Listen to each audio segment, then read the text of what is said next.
ولې په اور باندې زما وطن بدن نه سوځي، ولې په اور باندې زما وطن بدن نه سوځي، چې په دې آه مې د ښایست چرې لمن نه سوځي. او سپرلی چې راشي په چمن کې نو ممکنه نه ده، سپرلی چې راشي په چمن کې نو ممکنه نه ده، چې تندر پرې نه وځي زما پرې نشیمن نه سوځي. او د دیدنونو پامتدار به څه مزه ومومي، د دیدنونو پامتدار به څه مزه ومومي، چې په جلوو ستا د ښایست د تور لمن نه سوځي. او ستا په مجلس کې خو له ویرې نه زه جاړم نه، ستا په مجلس کې خو له ویرې نه زه جاړم نه، چې په تودو اوښکو مې زړه د انجمن نه سوځي، چې په تودو اوښکو مې زړه د انجمن نه سوځي. او درته رویونه زه د اور د ابراهیم اچوم، درته رویونه زه د اور د ابراهیم اچوم. خدایه د چا د امیدونو د ګلشن نه سوځي، خدایه د چا د امیدونو د ګلشن نه سوځي. او ما د بلتون د شپې سحر چرته لیدلی نه دی، ما د بلتون د شپې سحر چرته لیدلی نه دی. بیا مې د شمې تر قیامته په مدفن نه سوځي، بیا مې د شمې تر قیامته په مدفن نه سوځي. او د خپلو وینو پلوشو باندې لحد شغلک، د خپلو وینو پلوشو باندې لحد شغلک. اوس دا ارمان دی د شهید چې یې کفن نه سوځي، اوس دا ارمان دی د شهید چې یې کفن نه سوځي. او ټوله دنیا چې شوه قایله د راحت په وفا، ټوله دنیا چې شوه قایله د راحت په وفا، نو بیا به ولې په خپل اور کې دشمن نه سوځي، ولې په آه باندې زما وطن بدن نه سوځي، چې په دې آه مې د ښایست چرې لمن نه سوځي. ګرانو او ګلونو کتونکو السلام علیکم. زه یم ستاسو کوربه پروفیسر ډاکټر محمد زبیر حسرت، او زمونږ خپرونه ده امیل. لکه څنګه چې تاسو ته معلومه ده زمونږ د امیل لړۍ د ضلع نوښار د نامتو شخصیاتو، د پیاوړو ښاغلو شخصیاتو په هکله باندې ده. او هر یو ګل د دې تر و تازه دی، که هغه په دې دنیا کې موجود دی او که نه دی موجود، خو د هغې خوشبویۍ زمونږ مشامونه معطر کوي لګیا دي. ګرانو کتونکو لکه څنګه چې تاسو تیر پروګرام کتلی دی، هغه د نوموړي شخصیت ښاغلي اجمل خټک صاحب په هکله باندې و، او یقینا چې به ستاسو خوښ شوي. نن چې زمونږ په امیل کې کم ګل مونږ تاسو له راوړی دی، یا زمونږ د امیل د نوښار د سیمې د کم ښاغلي او پیاوړي شخصیت په غاړه دی، هغوی ډېر لویه نامه لري، ډېر دروند کار یې کړی دی. او د افغان ټلویزیون دا هڅه ده چې د دغه درنو شخصیاتو دا درانه کارونه ستاسو په وړاندې، ستاسو په خدمت کې پیش کړي، او تاسو د هغې نه باخبره اوسئ، او د هغې په کارونو په زیارونو باندې معطره اوسئ، خوشبویه اوسئ، د هغې مطالعه وکړئ، د هغې د کتابونو، د هغې د شاعرۍ، د هغې د افسانو، د هغې د ناول، د هغې د صحافت نه ځان خبر کړئ. نو زمونږ دا شخصیت سید راحت زاخیلي صاحب دی، چې په 1402 هجري کې چې د 1885 مطابق دی، د سید ذبیح الله صاحب کره په زاخیلو کلي کې پیدا شوی دی.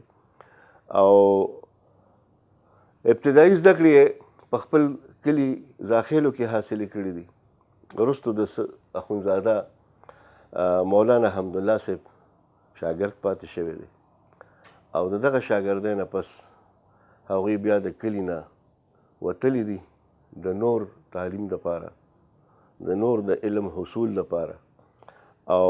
په ځان باندې شپه ورځ یوه کړې ده، د عربۍ، د فارسۍ او د پښتو علوم حاصل کړي دي. خو له بده مرغه په دغه تعلیمي سلسله کې یا د دغه په دوران کې د دوی رور سید شفقت الله په حق ورسېده او دوی د علم د حصول نه واپس خپل کلي ته راغلل او دغه صدمې په سید راحت زاخیلي صاحب باندې دومره زیات اثر کړی و چې هغه د جنون او د لیونتوب تر حده رسولی. همدغه صدمه وه چې سید راحت الله زاخیلي صاحب په شاعرۍ کولو باندې مجبوره شو او هغوی د خپل رور د ځواني مرګ رور شفقت الله صاحب یو داسې مرثیه ولیکله چې ټوله کورنۍ ځان سره وجوړوله. د دغه شاعرۍ نه د راحت صاحب پلار نه و خبر، خو کله چې هغې ته دا پته ولګېده چې راحت زاخیلي شاعر دی او شاعري کوي او دا په رور باندې یو داسې مرثیه لیکلې ده چې هغې ټول کور غمجن کړی دی لکه چې دا مړی دوباره شوي وي، نو هغوی ډېره سختي وکړه په راحت صاحب باندې او دوی د شاعرۍ نه منع کول وغوښتل. خو ګرانو کتونکو لکه څنګه چې تاسو ته معلومه ده چې شاعري یو خداداد صلاحیت دی او دا صلاحیت د چا په منع کولو باندې نه ختمیږي نه ورکیږي او نه په ده باندې زوال راځي. نو شاعري، ادب، علم، د علم حصول او بیا د دغې نه پس راحت صاحب د قرآن عظیم الشان د علم حاصلولو لپاره یو ځل بیا د کلي نه ووتو او تفسیر باندې قرآن شریف وویلو، په ترجمه باندې قرآن شریف وویلو، نور احادیثو کتابونه وویل، د قرآن دورې وکړې، د حدیثو دورې وکړلې او د صرف و نحو او د ګرامر د دغې څیزونو نه ځان خبر کړ. خو د بنده ارادې یو وي او د خدای ارادې نورې. نو د سید راحت الله زاخیلي صاحب هم د ارمانو چې زه په یو مدرسه کې مدرس شم، صدر مدرس شم، یا په یو لوی اداره کې یو لوی استاد شم. خو د هغوی شغف چې کوم دی نو په دغه دوران کې د کتابت سره ولګېد او د هغوی یو ملګري به دا خبره کوله چې راحت بابا د کتابت بابا آدم دی. دغه شانتې د راحت صاحب چې کوم استعداد و، کوم صلاحیت و، لکه چې ما څنګه وویل په عربۍ او په فارسۍ باندې هغې ته ډېر زیات عبور حاصل و، نو د دغه کتابونو ترجمې هم په پښتو ژبه کې کړي دي او خپله پښتو ژبه غني کړې ده او ډېر زیات مواد چې کوم په نورو ژبو کې په اردو کې یا په فارسۍ کې نو هغې خپلې ژبې ته راړولي دي. په دغه کتابونو باندې خو به موږ وروستو خبره کوو چې دوی څومره کتابونه لیکلي دي او څومره مترجم پاتې شوي دي، د څومره کتابونو د عربۍ یا د فارسۍ کتابونه څومره ترجمه کړي دي. خو دومره به ووایو چې د کتابت دا روزګار چې دی نو د دې دپاره دوی د پنجاب عادلګړ عبدالرشید استاد سره شاګردي کړې ده او دغه کتابت یې زده کړی دی او په هغې کې هنرمندي حاصل کړې ده او چې کله بیا پېښور ته د هغې مخه شوې ده نو د افغان اخبار ړومبی مدیر هم پاتې شوی دی د پښتو ژبې او د هغې کتابت هم د دوی په ذمه و. یعنې موږ داسې ویلی شو چې راحت بابا د خپل ژوند یا د عملي ژوند ابتدا چې ده نو هغه د صحافت نه کړې ده. صحافت یوه داسې پیشه ده چې د حلال رزق وسیله او ذریعه ده او بیا په هغه زمانه کې خو ډېره د حلال رزق وسیله وه په کوم وخت کې چې راحت بابا د افغان اخبار مدیر هم او کاتب هم. دغه اخبار د امیر حبیب الله خان افغانستان ته چې ورسېده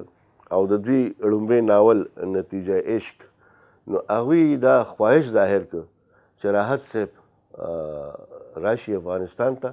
او باقي ژوند دلته په افغانستان کې زموږ سره څنګ کې تیر کړي او د دې ځای په خاطرو باندې ځان موړ او پټ کړي او د دې ځای دا قدرتي مناظر چې دي دا په خپلو سترګو کې ونغاړي او څومره ښه لیکل چې دلته هغه کولی شي نو هغه شاید چې په خپل کلي کې ونه کړي شي. خو به هر حال راحت صاحب ته خپل کلي او د خپل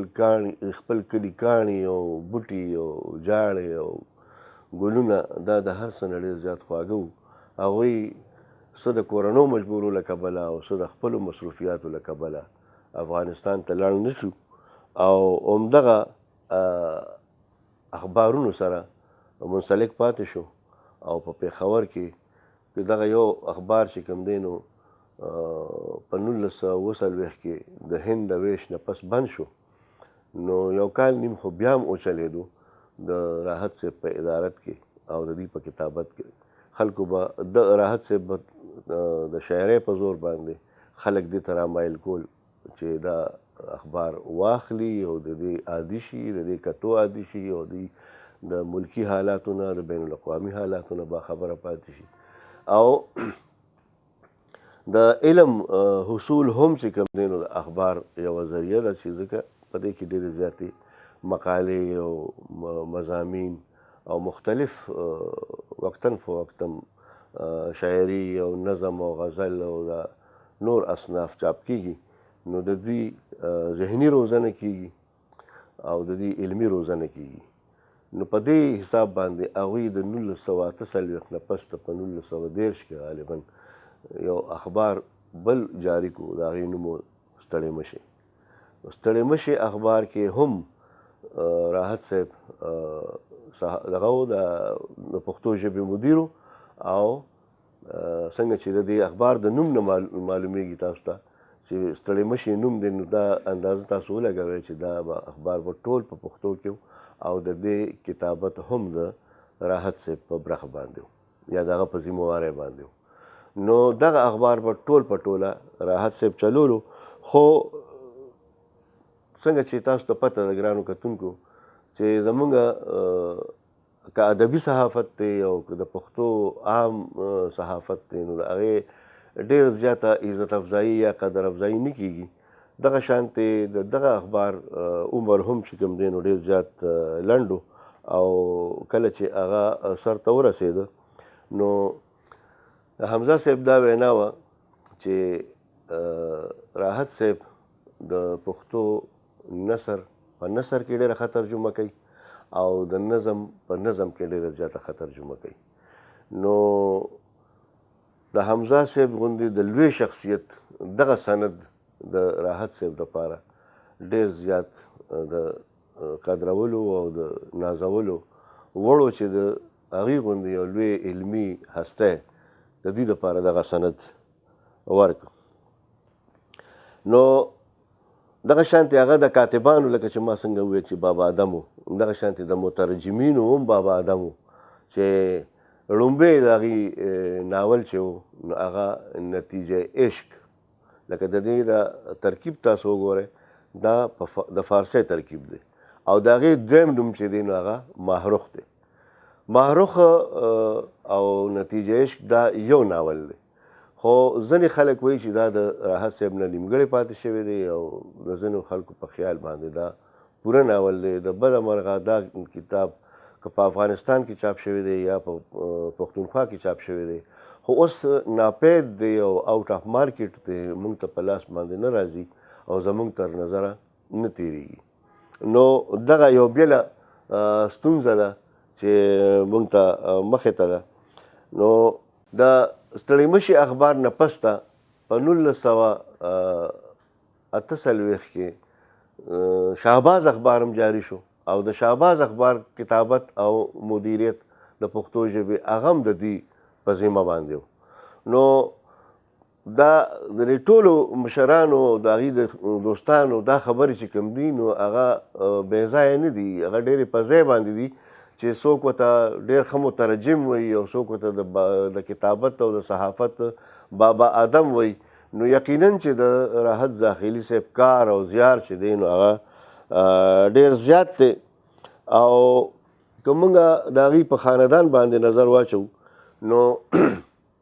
د دوی 15 وروڼه د راحت زاخیلي صاحب ټول، چې شفقت الله صاحب لکه څنګه چې ما ذکر وکړو په ځوانۍ کې ځواني مرګ وفات شوی او حکمت الله صاحب، دورک مکنون صاحب او عبادت الله صاحب او فضل الهي صاحب سره د راحت زاخیلي صاحب دا 15 کسان شو. راحت صاحب چې کوم دی نو واده د نوخار د شلاخیلو نه کړی چې اصل کې شهلاخیل دی، خو موږ په عرف عام کې هغې ته شلاخیل وایو یا عام خلک ورته شلاخیل وایي. دا د شهلا بابا اولاد دی چې د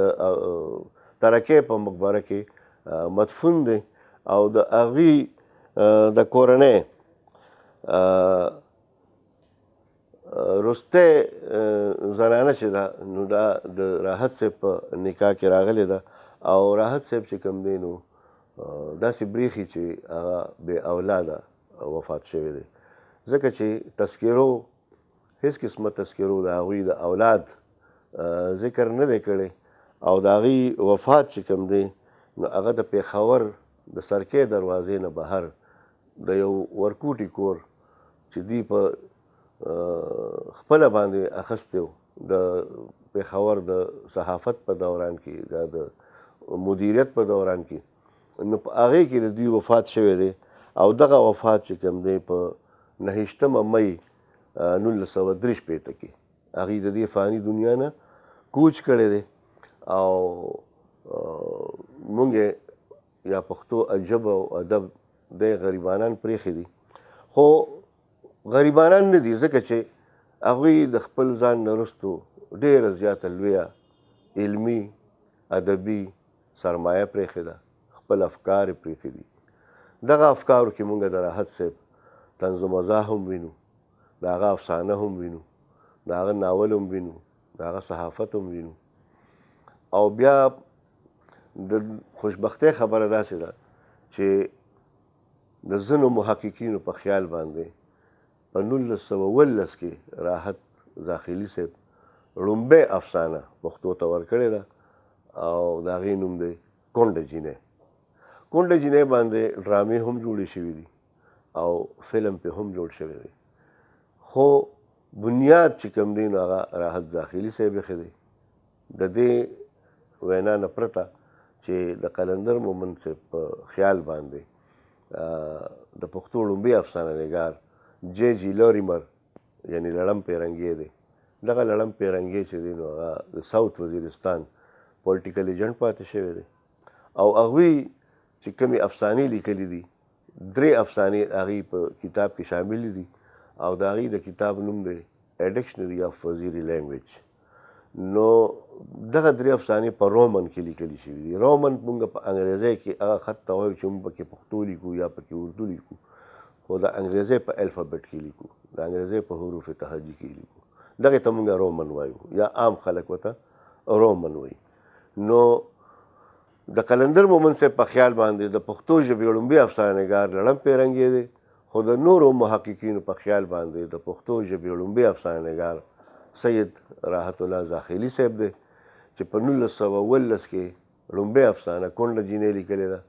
او بیا داسې هم ویلی شي چې په 1920 کې یا 30 کې هغې بله افسانه لیکلې ده او د هغې نوم دی شلېدلې پاڼه. نو شلېدلې پاڼه زموږ په کورس کې زموږ په نصاب کې زموږ استادانو شامله کړې ده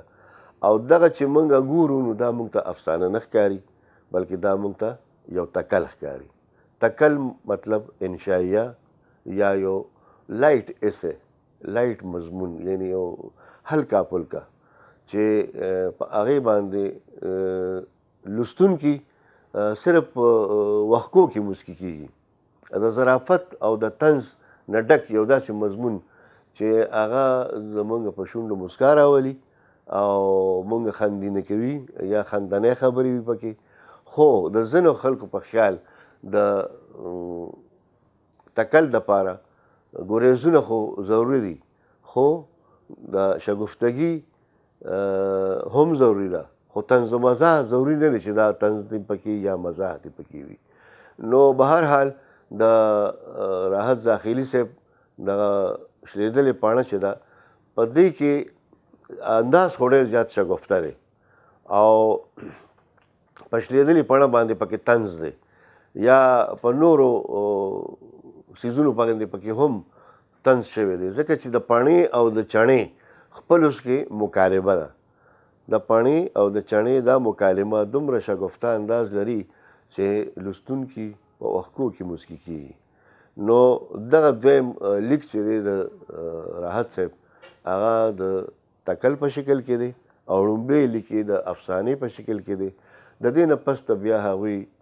نورې افسانې هم ولیکلې او وخت په وخت د هغوی په اخبارونو کې په افغان کې، په ستړې مشي کې او په شهباز کې یا ورپسې چې کوم خیبر میل اخبارو د حمزه صاحب په ادارت کې به چلېدو یا پښتو مدیر چې کوم دی نو امیر حمزه خان شینواري صاحب په هغې کې د دې لیکونه چاپ شوي دي. نو دغه افسانې پروفیسر ډاکټر عبدالرضا صاحب راغونډې کړي دي او هغه د خپل ترتیب او تدوین لاندې د خپلې مقدمې سره چاپ کړي دي. دغه کتاب 2 ځله چاپ شوی دی او هغه یو ځل پښتو اکیډمۍ هم چاپ کړی دی او بل ځل چې کوم دی نو عبدالرضا صاحب د تاج کتابخانې نه دغه کتاب چاپ کړی دی. دغه شانتې موږ چې د هغه د کتابونو ذکر وکړو یا اوس کوو د هغې د کتابونو ذکر، نو په هغې کې مترجم اقوال چې دي د حضرت علي صاحب رضی الله تعالی عنه نو هغه را جمع کړي دي او هغه په پښتو ژبه کې په خپل پښتون ولس باندې لورولي دي، پرزوی کړي دي. او د دې نه علاوه که موږ راحت زاخیلي صاحب ته یو تاریخدان ووایو نو هم به بده نه وي، ځکه چې هغې د افغانستان تاریخ لیکلی دی، تاریخ افغانستان او تاریخ بغداد یې لیکلی دی. نو دغه بغداد تاریخ او د افغانستان تاریخ هغوی د یو مورخ په حیثیت او د یو تاریخدان په حیثیت زموږ مخې ته راولي. دغه شانتې هغوی بل یو کتاب چې لیکلی دی نو هغې نوم دی خزان د افغان. د خزان د افغان دا کتاب خو زما د نظره نه دی تېر شوی، خو به هر حال تذکره نګارانو د هغې په کتابونو کې د دې ذکر کړی دی. نو یقینا چې دا به هم ډېر زیات ښه کتاب وي او د کار کتاب به وي چې راحت صاحب کړی دی دا کار، نو یقینا چې هغه به د کار کتاب وي. دغه شانتې د دې د شاعرۍ چې تاسو ته ما په لومړي سر کې د دې یو نمونه واورله د دې غزل، نو د دې غزل کې چې کوم دی دغه عشق هم دی، دغه رومانیت هم دی پکې، او که وایې نو د خدای او د رسول خبرې هم پکې شته، تصوف هم پکې شته او اقتصادیات هم پکې شته. د هغې د شاعرۍ مجموعه چې کوم ده د راحت صاحب هغه د داغونه په نوم باندې چاپ شوې ده. او په افغانستان کې بیا په کابل کې د زلمي هیوادمل په زیار او کار باندې دغه مجموعه د داغستان په نوم باندې چاپ شوې ده. نو دغه داغستان او د دې ځای داغونه دا یوه مجموعه ده چې پښتونخوا کې د داغونو په نوم باندې او افغانستان کې د داغستان په نوم باندې چاپ شوې ده. ګرانو او ګلونو کتونکو، سید راحت زاخیلي صاحب د اداره اشاعت سرحد چې د هغې بانی مبانی او کار کوونکي کس چې و نو هغه د پښتو ژبې ډېر لوی عالم فاضل ادیب او په فارسي او په پښتو او په اردو باندې ډېر زیات عبور لرونکی او د پښتون اخبار کشر چلونکی خدای بخلی مشر عبدالخالق خلیق صاحب و چې د خوشبختانه هغه زمونږ د ضلع نوښار د مالکي شریف سره تعلق ساتي. موږ به د هغې په ژوند باندې هم تاسو سره خپل خیالات شریکو. خو د دغه ادارې سرحد چې کوم دی د خلیق صاحب د ادارې دپاره سید راحت زاخیلي صاحب د نصاب دپاره چې کومې قاعدې لیکلې وي نو هغه هم د تعلیم په مد کې ډېرې زیاتې په کار راغلي دي او د ماشومانو په کار راغلي دي او ماشومانو د هغې نه ډېره زیاته زده کړه کړې ده. دغه شانتې لکه څنګه چې ما ووایي د راحت افسانې افضل رضا صاحب ترتیب کړي دي او سوانح انور بیگ د دې یو بل تاریخي کتاب دی چې د انور بیگ انور پاشا وغیره د دې سوانح عمري ده د ژوند حالات دي پکې. بل کتاب د شیخ سعدي صاحب ګلستان دی پښتو کې ترجمه کړی دی، دا هم د دې په نوم باندې چاپ شوی دی او ډېر لوی کار دی چې د ګلستان غوندې علمي کتاب او د مدرسو کتاب په درسونو کې لوستونکي کتاب یا د درس نظامی کې شامل کتاب چې دی نو هغه راحت صاحب په پښتو ته راوړلی دی او پښتو کې د طالب علمانو په کار راغلی دی. فعالنامه ردی یو بل کتاب دی چې د الفبا په ترتیب باندې کوم فعالونه راوځي او د هغې کوم جوابونه پکې کېږي نو هغه راحت داخلي صاحب منظوم او منثور طریقې سره کړی دی. بل دی چې کوم دی نو د لغاتو په څانګه کې ډېر لوی کار کړی دی او د لغات افغاني په نوم باندې د دوی یو لغت چاپ شوی دی چې هغه هم لکه د پادري خیر الله لغت افغاني چې و نو هغه هم د دې د پای لغت دی او دا چې دی نو هم خپل ځان ته سوی او د دې ډېره زیاته استفاده چې کوم دی نو وروستو زمونږ محققینو او لغت نویسانو بهادر شاه ظفر کاکا خیل صاحب او قلندر مومن صاحب په خپلو کتابونو کې لکه ظفر اللغات او دریاب کې د هغې نه ډېره زیاته استفاده کړې ده او د هغې نه مخکې چې کوم لغتونه لیکلي شوي لکه عجایب اللغات او افریدي نامه وغیره وغیره یا د نور کلاسیک نه چې کوم هغې حرفونه راغشتي دي لفظونه یې راغشتي دي نو هغه یې د خپلو لغاتو حصه کړې ده. ګرانو او ګلونو کتونکو دا د سید راحت داخلي صاحب د ژوند حالات واقعات د هغې کار او زیار او کتابونه چې موږ تاسو سره معرفي کړل. انشاءالله